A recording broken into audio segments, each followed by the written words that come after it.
This is going to be part 2 for the crucial keys Terence Crawford's inside game. This one's going to be more compare and contrast than the last, where I was mostly focused on Crawford and then brought in some aspects of Spence's game.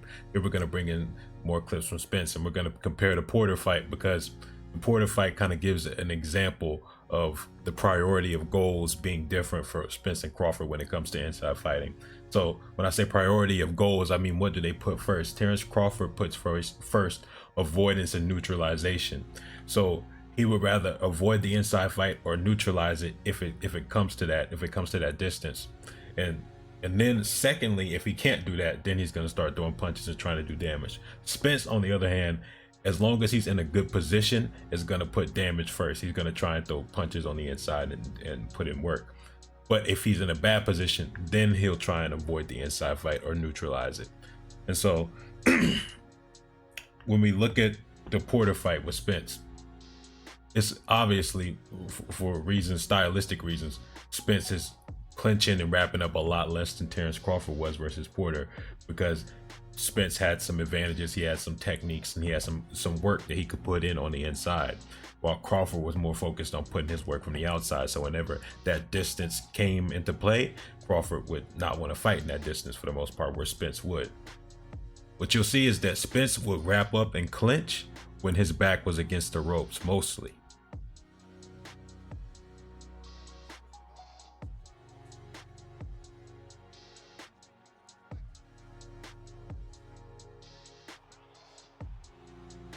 And so in the Spence versus Porter fight, there was an awareness of the dominant position. That dominant position meaning, if your back is against the ropes, I can do more damage on you. And so Porter would usually clinch up when his back was against the ropes, like how he's doing here. Or Spence would clinch up when his back was against the ropes. But then they would try and punish each other if they were in the dominant position. So Spence here is going to deny the clinch and start working on Porter and put his head in his chest. And so this is where Crawford comes into play, because this example right here is going to kind of show how I think Crawford is going to avoid a lot of the inside fights with Spence. So here, Porter's going to try and use brute force to turn Spence. He's going to try and grab him by the neck and try and pull him in and push him with the other hand. But that doesn't work. And then look what he does here. He's pinned against the ropes. Spence is unloaded, and he gets underneath a shot and then uses his agility to get into a better position. And so I think that's going to connect to Crawford. I'll give an example of him doing something similar. So he's pinned in the corner. It's a mid-range inside fight, more inside. And he uses the punches to find the opening. So he had to use damage to get to the first priority. Once he had the first priority in check, he had the space, then he could move. So he avoided the inside fight. And so I think that's going to play a big factor, because when you see, I was talking about the inside fighting of Crawford in the first vid, a lot of it was talking about how he uses other methods to avoid the inside fight, using lateral movement, catching them with punches coming in, pivoting to circle away from shots.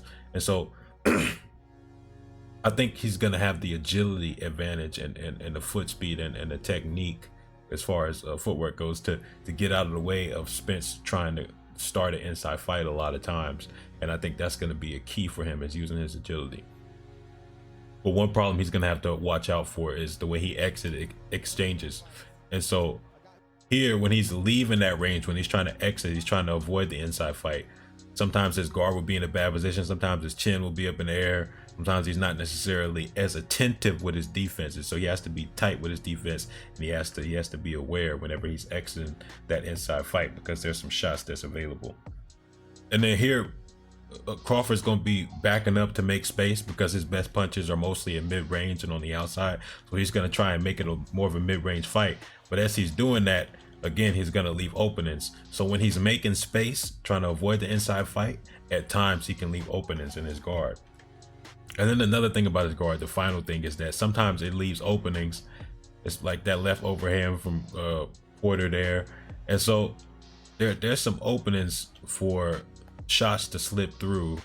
And so when he's standing there on the inside, I think he should mix it up in terms of working out of a high guard, working out of this guard, mixing up the type of things he's doing. I mean, he does it right there, but then he goes back to that guard. He needs to be cognitive of the positioning of Spence, because Spence is going to be looking for shots anywhere he can find them, kind of like what Porter was doing. But the difference is, I think Spence is more crafty on the inside. I think he has more techniques, more tools. I think he's obviously the bigger puncher. Spence is just generally a better inside fighter than Porter. Porter could hang with him on the inside, like how you saw in their fight. But Spence won most of the inside exchanges. He landed a lot of the bigger shots. He was the stronger fighter. And so Crawford just has to be careful with the types of guard he's using in the types of situations, because Spence might exploit that.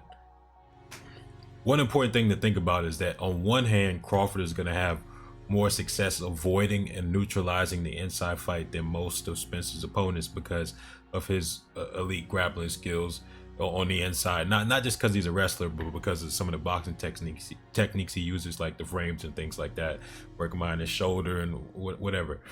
But then that's the neutralization. But as far as avoidance, also a lot of opponents haven't been able to move around the ring as well as Crawford does with his feet, a lot of Spence's opponents.